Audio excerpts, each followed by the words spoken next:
바로와 그의 모든 신하가 이 일을 좋게 여긴지라.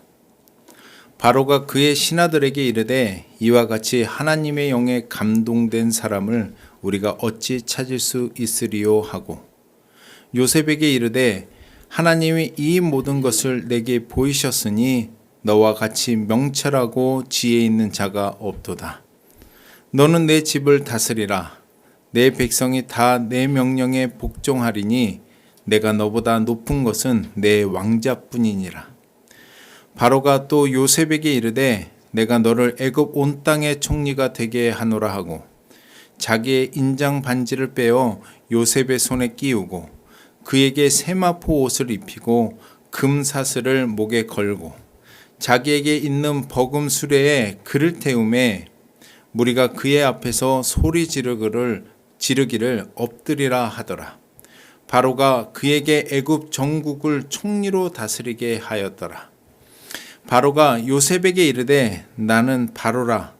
애굽 온 땅에서 내 허락이 없이는 수족을 놀릴 자가 없느니라 하고, 그가 요셉의 이름을 사문낫 바네아라 하고 또 온의 제사장보다 보디베라의 딸 아스닷을 그에게 주어 아내로 삼게 하리라. 요셉이 나가 애굽 온 땅을 순찰하니라. 수요일 날 강 목사님 설교 제목이 나의 사명은 이었어요. 그리고 또 저는 이제 그걸 모르고 설교를 미리 준비해 놨는데 금요일 날 저의 설교 제목은 무엇이 사명인가 였습니다. 그리고 오늘 설교 제목은 사명이 있는 자의 모습입니다. 이것은 우연이 아니라 하나님이 저희에게 주시는 메시지라고 생각합니다. 무엇이 사명일까요? 계속 지금 사명이 주제로 대두되고 있는데, 하나님은 이사야 43장 21절에 이렇게 말씀하고 계십니다.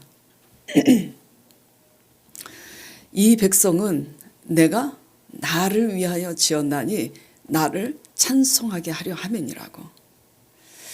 천지를 하나님께서 지으셨어요. 과학자들이 천지 동물의 세계도 그렇고 자연을 연구하다가 그 생태계를 연구하다가 결국은 두 손 들고 모든 생명을 주관하시는 이 신 하나님의 존재를 많이 영접하게 된다고 하더라고요. 우리는 하나님이 지으신 피조물이라는 것을 알아야 합니다. 하나님의 영광과 하나님의 찬송을 부르게 하려고 우리를 지으셨고 부르셨다라는 것을 알아야 해요. 그렇기 때문에 각 사람에게 하나님의 부르신 사명이 있음을 또 깨달아야 합니다.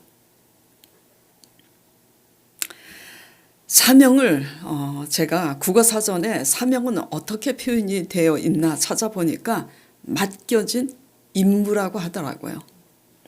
그러니까 사명은 우리가 하나님을 위하여 내가 하고 싶은 무언가를 하나님을 위해서 하는 것이 사명이 아니라 하나님이 당신 자신의 뜻을 위하여 우리에게 맡겨진 임무가 하나님의 사명이라는 거, 이해하시기 바랍니다.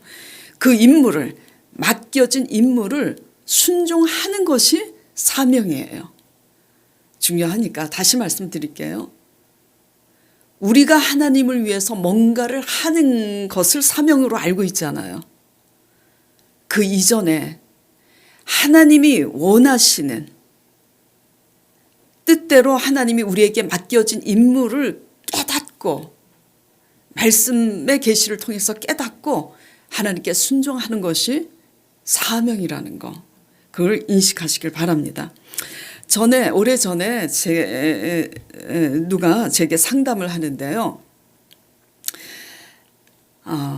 이런 상담을 이제 하더라고요. 지금 제가 하나님 일을 하고 있는데 하나님을 위해서 지금 이 일도 하고 있고 저 일도 하고 있는데 또 도전을 받아서 하나님을 위해서 꼭 이 일을 하고 싶은데 여건이 안 돼서 다 할 수가 없는지라 제가 어떤 일을 선택을 해야 되는지 좀 가르쳐 달라고 말씀을 하시더라고요. 그래서 그 조언을 이제 부탁한다고 상담을 하는데 제가 그 상담 앞에 대략 난감했어요. 왜냐하면 그건 본인이 알아서 선택을 해야지 왜 묻지? 예, 속으로 그렇게 속으로 생각하면서 성령님께 예수님께 제가 여쭤봤어요. 예수님은 어떻게 생각하세요? 이 질문을, 이 상담을. 예. 그리고 이 질문에 대해서 이분에게 제가 뭐라고 답을 하는 게 가장 옳을까요? 지혜를 달라고 마음속으로 기도를 했습니다. 그런데 성령님께서 딱 말씀을 하시는 거예요. 이럴 때는 응답을 잘 하세요. 제가 원해서 기도할 때는 응답 잘 안 하실 때도 많은데 뭐라고 말씀하시냐면 네가 원하는 하나님의 일을 할래? 내가 원하는 하나님 일을 할래? 그러니까 당신이 원하는 하나님 일을 할래? 아니면 하나님이 원하시는 하나님의 일을 할래? 그렇게 물어보라고 하더라고요. 그래서 주님께서 시키시는 대로 그대로 그분에게 여쭤봤어요. 당신이 원하는 하나님의 일을 하고 싶습니까? 아니면 하나님이 원하는 하나님의 일을 하고 싶습니까? 질문을 했더니 그녀가 아무 말을 안 하고 한 1분 정도 침묵을 하더라고요. 그 침묵이 흐른 후에 그녀가 이런 대답을 하더라고요. 현재 제가 하고 있는 일이 다 하나님이 원하시는 하나님의 일이 아니라 내가 하고 싶은 하나님의 일을 하고 있습니다. 그러더라고요. 그럼 답이 이제 나왔잖아요. 그래서 제가 그랬어요. 그렇다면 이제부터는 하나님이 원하시는 하나님의 일을 하면 되겠네요.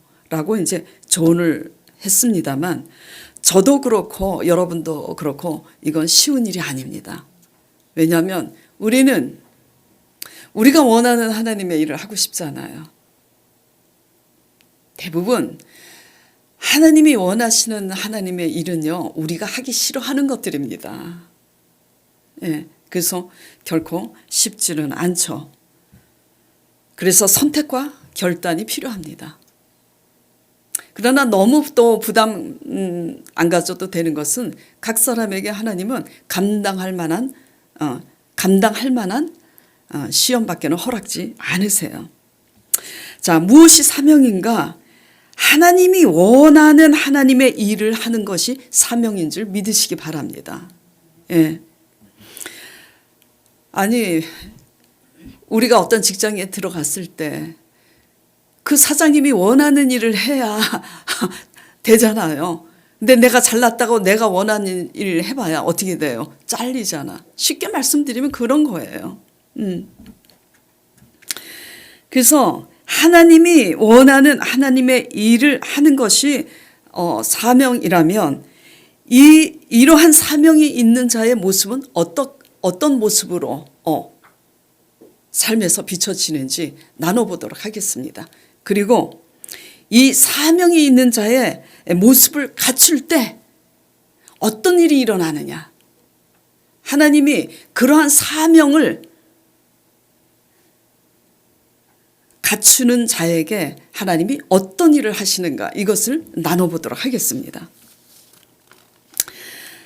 자, 사명이 있는 자의 모습을 여러분들이 어떻게 그동안 상상하셨어요?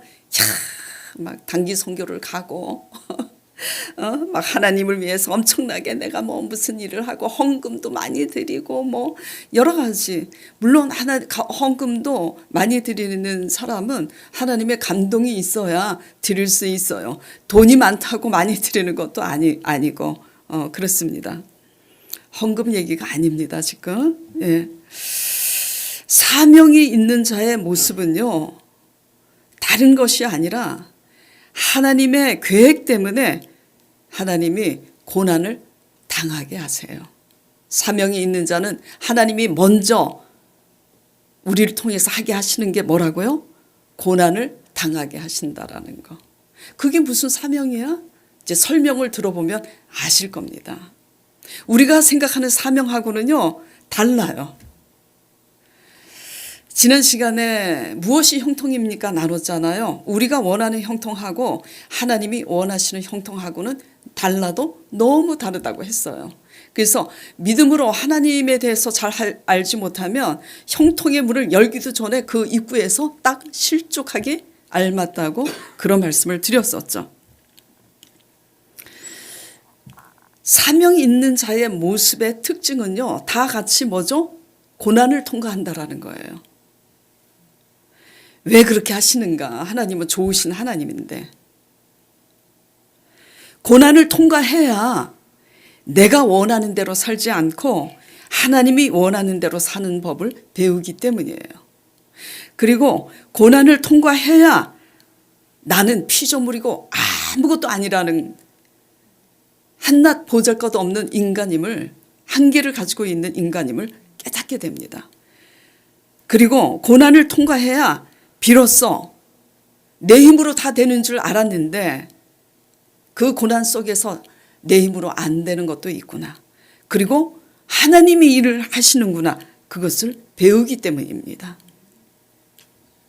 자, 히브리서 5장 7절 9절을 보겠습니다. 그가 누구냐면 하나님의 아들 예수 그리스도세요. 그는 육체에 계실 때에 자기를 죽음에서 능히 구원하실 이에게 심한 통곡과 눈물로 간구와 소원을 올렸고 그의 경건하심으로 말미암아 들으심을 얻었느니라. 자, 8절이 중요합니다. 그가 하나님의 아들이실지라도 아들이시면서도 받으신 고난으로 뭘 배웠다고요? 순종함을 배워서 온전하게 되셨은즉 자기에게 순종하는 모든 자에게 영원한 구원의 근원이 되시고, 하나님의 아들 예수 그리스도조차도 받으신 고난으로 순종을 배워서 온전하게 되셨은즉 하물며 우리이겠습니까? 예. 그렇기 때문에 히브리서 12장 6절에 또 이렇게 말씀하고 계십니다. 그러므로 주께서 그 사랑하시는 자를 징계하시고 그가 받아들이는 아들마다 채찍질 하시느니라 하였으니. 자, 우리가 자녀를 키울 때 자녀를 채찍으로 때려야 될 때가 있잖아요. 매질을 할 때가 있잖아요. 말로 혼을 낼 때도 있고 맴매를 할 때도 있잖아요. 왜 그래요? 사랑하기 때문에. 엇나가면 안 되니까. 예. 마찬가지예요. 하나님도 그 사랑하는 받으시는 자녀들마다 하나님께서 징계하시고 채찍질 하신다라는 걸 아셔야 됩니다. 그저 하나님은 맹목적으로 정말 무당 앞에 찾아가서 돈만 내면은 점괘를 가르쳐주고 복 빌면 복을 주는 그런 비인격적인 하나님이 아니세요.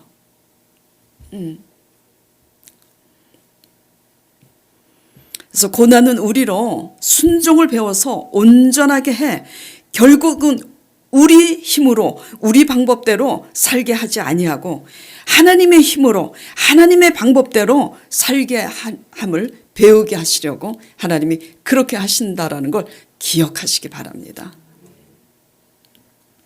자, 오늘 말씀은요, 드디어 요셉이 애굽의 둘째 자리인 총리로 세워지는 날입니다.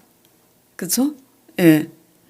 37절, 43절 다시 읽어보겠습니다. 바로와 그의 모든 신하가 이 일을 좋게 여긴지라.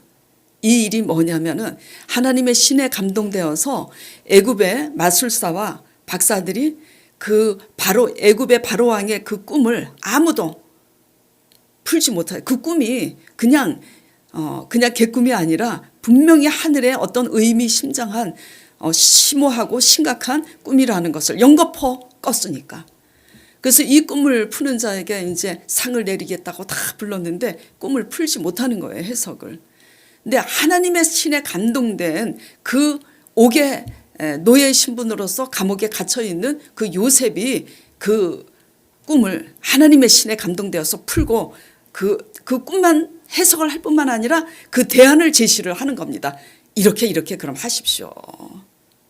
7년 흉년이 일어날 것이고, 그러니까 또 그 후에 7년 풍년이 올 것이니까 7년 흉년을 대비해서 준비하시라고 아주 시원한 대안을 제시합니다. 근데 실제로 그 일이 일어나잖아요. 예, 실제로. 저에게도 하나님께서 위기가 생기기 전에 미리 찾아오셔서 말씀하시고 그 위기를 넘긴 적이 한두 번이 아닌데 하나님은 살아계신 하나님이세요. 이 하나님을 믿으시기 바랍니다. 그래서 그렇게 하니까 이 모든 신하가 이 일을 좋게 여긴지라 바로가 그의 신하들에게 이르되 이와 같이 하나님의 영에 감동된 사람을 우리가 어찌 찾을 수 있으리요 하고 요셉에게 이르되 하나님이 이 모든 것을 너에게 보이셨으니 너와 같이 명철하고 지혜 있는 자가 없도다. 짜자잔. 그러면서 이제 40절이 되는 겁니다. 너는 내 집을 다스리라. 그러니까 애굽의 바로 왕의 궁궐을 다스리라는 게 아니라 애굽을 치리하라는 얘기예요. 내 백성이 다 너의 명령에 복종하리니 내가 너보다 높은 것은 내 왕자 자리뿐이다. 임금이라는 직함뿐이다 이거예요. 참 이분도 참 훌륭한 분이에요. 바로가 또 요셉에게 이르되 내가 너를 애굽의 온 땅의 총리가 되게 하노라 하고 자기의 인장 반지를 빼어서 요셉의 손에 끼우고 그에게 세마포 옷을 입히고 금사슬을 목에 걸고.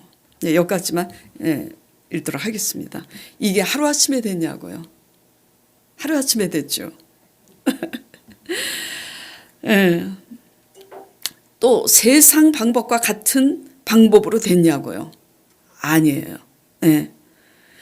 지난주 무엇이 형통인가라는 주제로 요셉이 형들의 시기심으로 억울하게 애굽의 노예로 팔려가게 된 것과 또 그곳에서 보디발 아내의 모함으로 또 억울하게 옥에 갇히게 된 말씀을 나누면서 그럼에도 불구하고 그 억울하고 억울한 고난의 과정에서 요셉이 하나님과 함께함으로 하나님이 함께하사 형통케 하심을 그 애굽 사람들이 보았더라. 이 말씀을 나눴잖아요. 누가 보았다고요? 노예로 팔려와서 옥에 갇힌 히브리 노예의 신분인데도 불구하고 이상하게 그가 믿는 하나님이 그와 함께 하심으로 형통케 함을 그 애굽 사람들이 보았더라. 이걸 나누었는데요. 우리가 말씀드리고 싶은 것은 우리가 원하는 형통은 뭐예요? 당장 억울함을 벗고 옥에서 짜자잔 하고 당장 나오는 게 우리가 원하는 형통이잖아요. 근데 하나님이 우리에게 원하는 형통은 그게 아니에요. 하나님의 때까지 억울하고 억울해도 그 고난의 과정 속에서 그 고난을 원망하기보다는 그 고난을 원인 제공한 게 누구예요? 시기심으로 자기를 팔은 형들이잖아요.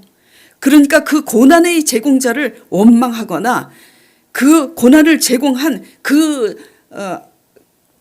사람을 하나님께서 어찌하지 않는 그 하나님을 원망하기보다는 오히려 하나님의 감동으로 그 고난을 헤쳐나가는 그 형통을 하나님이 원하신다라는 거죠. 이게 될 때에 그러니까 한마디로 고난 속에서 하나님의 감동으로 하나님의 원하는 사람이 될 때 하나님의 때가 되면 하나님이 존귀케 하시고 하나님이 높이시고 하나님이 복을 주신다라는 말씀입니다. 그렇게 되기까지 몇 년이 걸렸어요? 13년. 다윗도 마찬가지입니다. 블레셋 장수 그 골리앗을 쓰러뜨려서 이스라엘을 블레셋의 위기 가운데서 구한 믿음의 사람이었잖아요.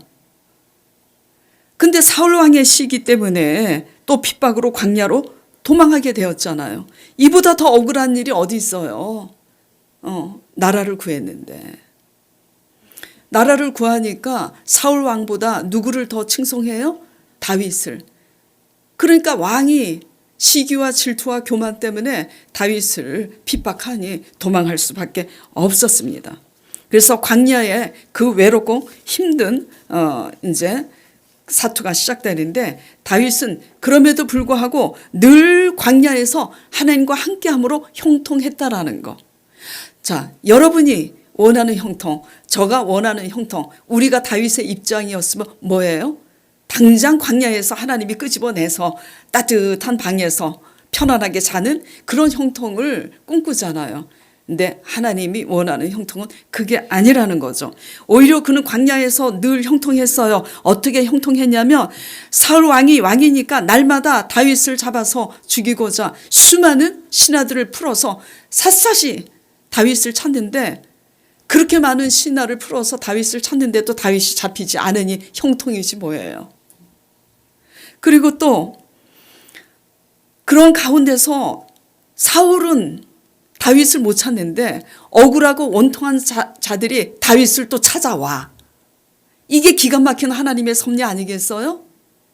사울과 그 많은 신하들은 다윗 한 사람을 못 찾는데 그 원통하고 억울한 사람들은 또 다윗이 어디 있는지 알고 찾아온다라는 게 하나님의 기가 막힌 형통이고 섭리인 줄 믿으시기 바랍니다. 그래서 그들이 다윗의 용사가 돼요. 그래갖고 어떤 일을 하느냐. 사울은 그 모든 국고와 신하들을 다윗 한 사람을 찾는데 다 낭비를 하지만, 그러다가 이스라엘 헤브론 쪽인가 그일라 주민들이 블레셋의 침략으로 고난당할 때 어떻게 했어요? 다윗과 그 용사들이 그 이스라엘의 그일라 주민들을 구해내잖아요. 그러니까 형통해요, 안 해요? 고난 중에도 형통하죠. 이것이 하나님의 원하시는 이제 형통인데, 오늘 주제는 뭐예요? 어떻게 들으면 또 무엇이 형통인가 제 2막을 지금 올리는 것 같지만, 오늘 제목은 사명 있는 자의 모습입니다. 사명 있는 자의 모습은 이러한 고난 가운데도 하나님의 신에 감동되어서 세상 사람들이 이해할 수 없는 하나님만의 방법으로 형통케 되는 것을 증명해내는 것이 사명이 있는 자의 모습이라는 것을 말씀드리는 거예요. 우리는 자꾸 기복신앙으로 이걸 기다리잖아요. 내가 언제 회복이 될까? 내가 언제 건강해지고 내 병이 언제 나을까? 그리고 내가 원하는 대로 언제 하나님이 응답 주실까? 하나님이 이미 예배해 놓으셨어요. 그러나 하나님이 원하시는 사명자의 모습은 형통하지 않는 속에서도 오히려 하나님과 함께함으로 형통해내는 그 능력을 보이는 거, 그게 형통임을 믿으시기 바랍니다. 사랑할 수 없는 사람을 하나님의 힘으로 속이 부글부글 하지만 사랑해낼 수 있는 것이 형통이고, 감사할 수 없는 상황에도 하나님의 힘으로 감사해낼 수 있는 것이 형통인데, 사랑할 수 있는 사람을 사랑하는 것은 세상 사람도 하고, 감사할 수 없는데 감사하는 것은 세상 사람도 하잖아요. 그러니 그게 무슨 상이 있겠어요. 그렇죠? 예. 그래서 이 고난 속에서 이러한 형통이 증명된 요셉과 다윗을 하나님의 때에 하나님의 계획대로 하나님이 총리가 되게 하시고 그 다윗을 통일 이스라엘 왕으로 세우시잖아요. 사울 왕은, 그렇게 핍박하던 사울 왕은 어떻게 됐어요? 비참한 죽음을 맞이합니다. 스스로 자결할 수밖에 없는 코너에 몰리잖아요. 사명이 무엇이라고 생각하세요? 다시 한번 잘 정립해 보시기 바랍니다. 우리가 하나님을 위해서 뭔가 하는 게 사명이 아니에요. 예. 하나님의 일은 하나님이 알아서 하세요. 늘 말씀드리지만 예레미야 33장 1절에 나 여호와는 일을 행하시는 여호와, 그 일을 성취하는 여호와. 하나님이 높이시고 부자가 되게 하는 것도 하나님이 하게 하셔야지 돼요. 우리가 애쓰고 애쓴다고 되는 게 아니라, 하나님이 원하시는 하나님의 일은 순종입니다. 오늘 배부성 지사님이 대표 기도를 했는데 제 설교 컨닝한 것 같아요. 네.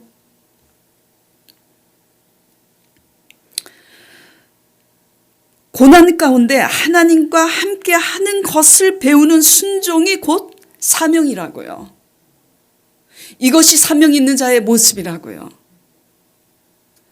그리하여 하나님이 원하는 사람이 되는 것이 우리의 사명이라고요.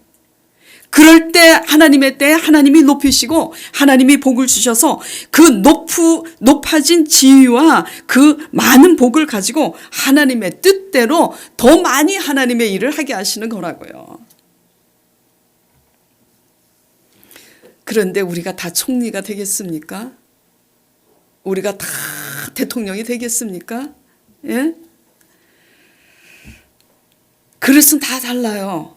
그렇지만 하나님이 이끌어 가시는 과정은 똑같다라는 걸 유념하시기 바랍니다. 여러분에게는 지금 무엇이 고난이세요? 하나님은 각 사람에게 딱 맞춤형으로 고난을 주십니다. 딱 하나님은 기가 막히세요. 완전하십니다. 물질이 우상이면요, 물질로 고난을 받게 하세요. 이건 진리예요, 진리. 예. 날마다 물질 때문에 머리 아프고 복잡해지고 물질로 고난당하면 물질이 우상이기 때문이에요. 그리고 우리 자아가 강하면 강하기 때문에 나같이 강한 사람 붙여요. 가시 같은 사람이 옆에 있으면 내 속에 가시가 많기 때문이라는 거, 그것도 믿으시기 바랍니다. 다른 게 믿음이 아니에요. 예. 그리고 말씀 따라가는 믿음과 순종의 사람이라면 또 고난 안 받는 줄 알아요? 그 말씀 때문에 고난을 받습니다. 그 말씀 때문에. 그 말씀 때문에 순종하느라고 고난을 받죠. 장애인 선교 사역을 하게 하시고자 어느 날 갑자기 멀쩡한 아들이 장애인이 돼요. 국민학교 때. 누구냐면 저 지방에 저하고 절친인 목사님 얘기예요. 그 목사님이 같은 옷인데 친해졌어요. 근데 간증을 하시더라고요. 멀쩡한 아들이 갑자기 초등학교 5학년 때인가 장애아가 되더래요. 병원에 가도 원인을 몰라. 근데 결국은 시간이 지난 후에 하나님께서 장애인 선교를 하라고. 이 하나님의 의도와 섭리는 우리는 알 수 없습니다. 하나님은 주권자세요. 그러니까 말씀드리는 것은 우리가 당한 고난 속에는 뭐죠? 반드시 하나님의 선하신 계획이 있다라는 것을 믿으시기 바랍니다. 그냥 우리는 고난 자체에 묶여 있잖아요. 고난 자체에 함몰이 돼 있잖아요. 세상 사람들은 고난을 그냥 문제로 봅니다. 하나님 믿는 우리는 하나님의 섭리 속에서 그 고난을 통해서 우리를 빚으셔서 마침내 정금같이 우리를 나오게 하셔서 하나님의 선한 도구로 쓰실 뿐만 아니라 하나님이 복 주시고 상 주신다는 것을 믿으시기 바랍니다. 그러므로 고난이 아무리 힘들지라도 고난이라는 문제 자체에 묶이지 마시고 함몰되지 않기를 간절히 축원드립니다. 고난 속에서 하나님의 힘으로 이길 힘을 얻도록 하나님과 함께 하시는 순종을 배우시길 바랍니다. 이것이 뭐라고요? 사명이 있는 자의 모습이라고요.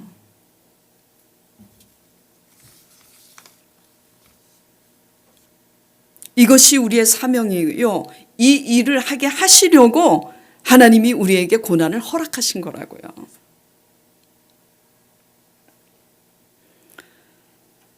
자, 그러면 고난 속에서 이제 여러분들이 제일 궁금한 거, 이 고난이 그럼 도대체 언제 끝이 날 것인가?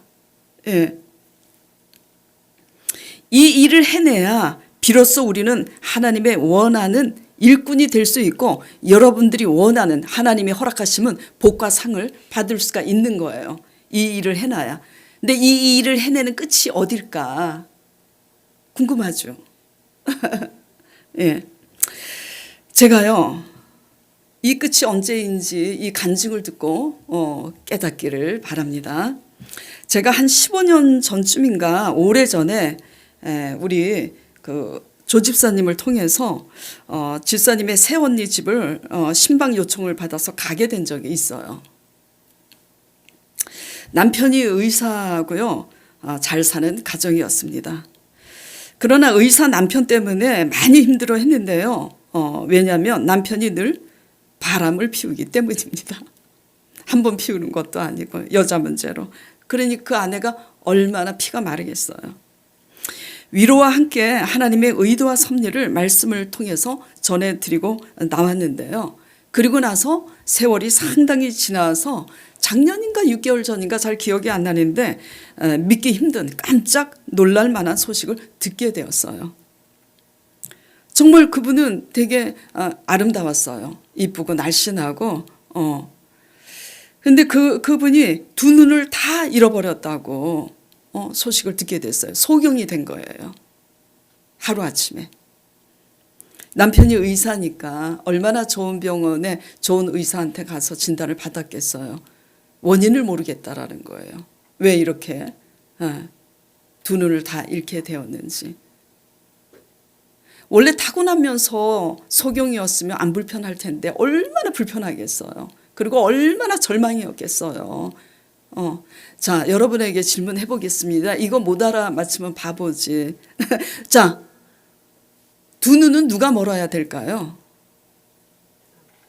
날마다 바람 피우는 남편이 두 눈이 멀어야 된대. 우리의 관점은 그렇잖아요. 내 두 눈이 먼 것은 남편 때문에, 남편이 바람을 피니 남편 때문에 날마다 소가리를 했는데 두 눈이 먼 거예요. 그러니 얼마나 이보다 억울하고 원통하고 슬픈 일이 어디 있겠어요. 그렇게 된 지 몇 년이 됐다고 그러더라고요. 상당히 몇 년이, 한 3년 넘게 그렇게 됐다고 그래요. 그 일을 알고 난 후에 저희 집사님이 그분에게 제 설교를 이제 보내드렸다고 하더라고요. 저는 몰랐는데.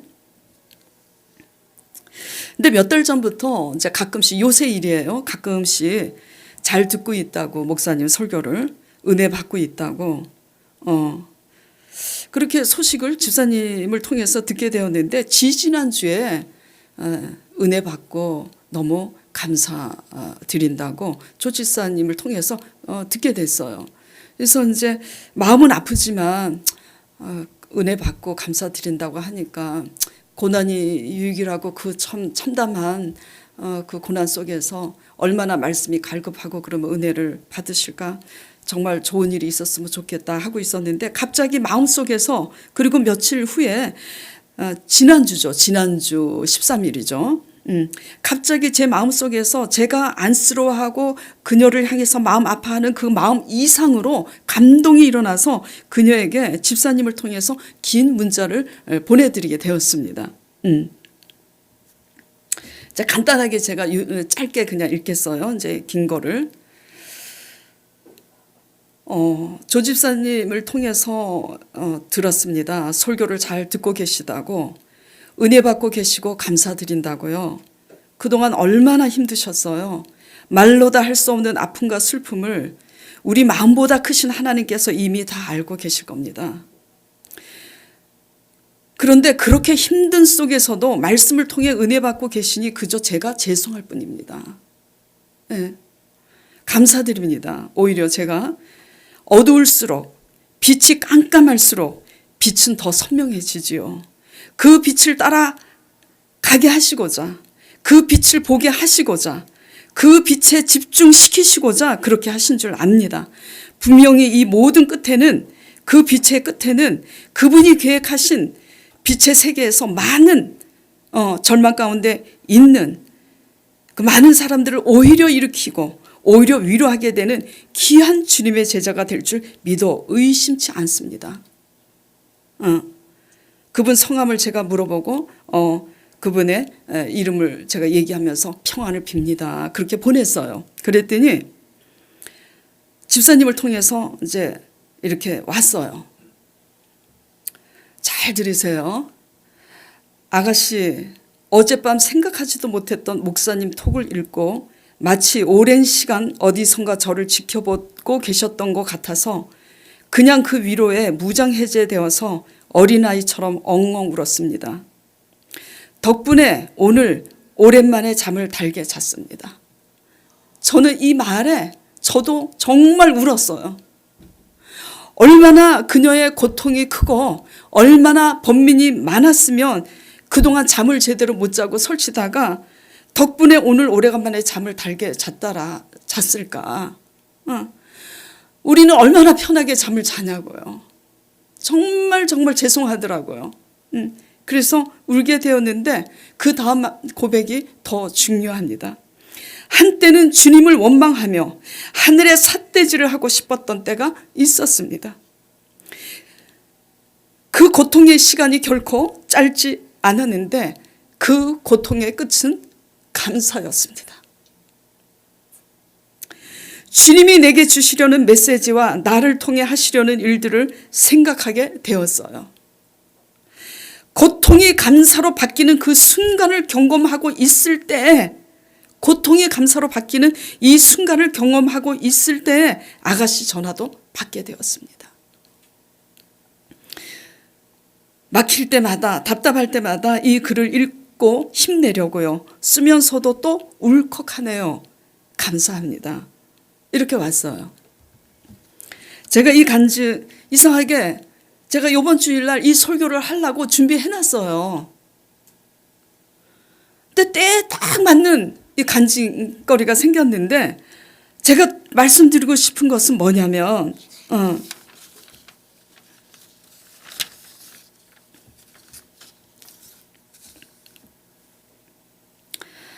고통이 감사로 바뀌는 순간, 그 고통의 시간이 결코 짧지 않았는데, 고통이 감사로 바뀌는 순간을 경험하는 중에 또 다시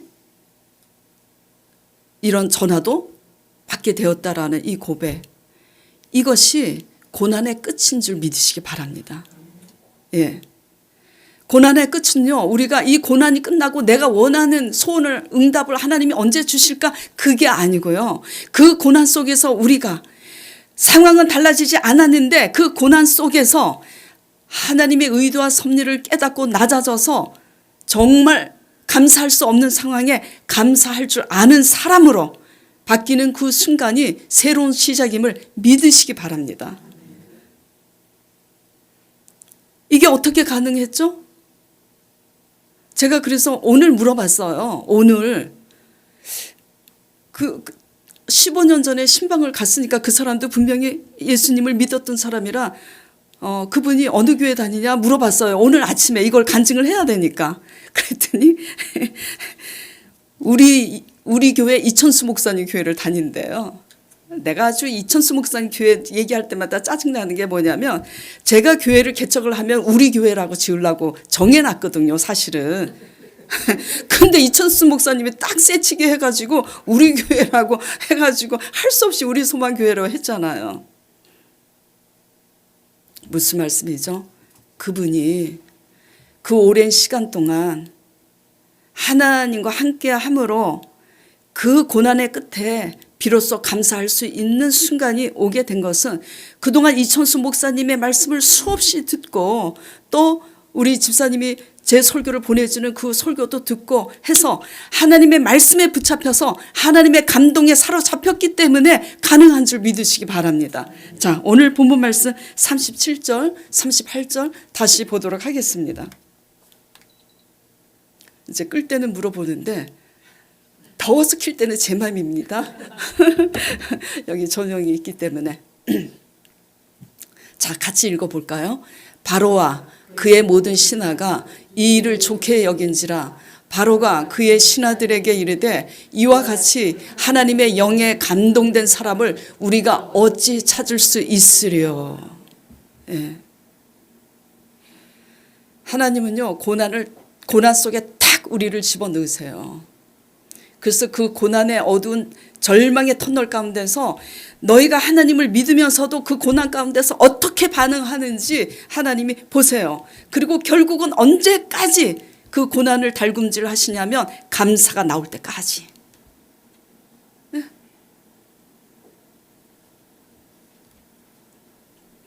지금 하나님의 영에 감동되었기 때문에 요셉이 그 술 맡은 관원장, 떡 맡은 관원장의 꿈을 해석하고, 바로왕이 정말 심각한 이 꿈을 꿨을 때 풀지 못하니 그 술 맡은 관원장이 자기 꿈을 해석한 대로 된 그것을 기억하고, 요셉, 이런 감옥에 히브리 노예 신분인 요셉이라고 하는 아이가 있는데, 그 아이가 하나님을 믿는 사람인데 하나님의 신에 감동되어서 꿈을 잘 풉디다 하니까 나오게 된 거 아니에요. 하나님의 신에 감동되어서 하나님 그 꿈을 해석하게 되므로 하나님의 때에 하루아침에 노예의 신분에서 아주 격상한 거야, 신분이. 예, 완전히 나와서 총리가 된 거예요. 사명이 있는 자의 모습은 하나님이 이렇게 하세요. 고난 가운데 하나님이 원하는 감동으로 하나님이 원하는 감사와 하나님이 원하는 찬양을 하게 하는 사람을 통해서 하나님이 갑자기 하나님이 일을 하실 때는 가장 좋은 때 가장 좋은 것으로 최대 효과로 일사천리로 신분이 격상하는 놀라운 반전의 역사가 있는 거예요. 예.